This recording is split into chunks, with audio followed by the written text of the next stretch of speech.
పుట్టి కౌనే వేస్తే పట్టి పట్టి చూస్తారు. ఒక కాదు కౌను కాదు కట్టులోన ఏముంది, మీ కళ్ళల్లోనే అంతా ఉంది. మీ ముగ్గురే వంకర బుద్ధి. ఓం అంటవా అమ్మావా, ఊ అంటవా అమ్మావా, ఓం అంటవా అమ్మావా, ఊ అంటవా అమ్మావా.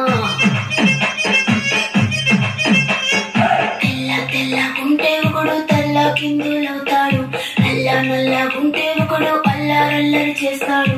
తెలుపు నలుపు కాదు మీకు రంగుతో పని ఏముంది, సందు దొరికిందంటే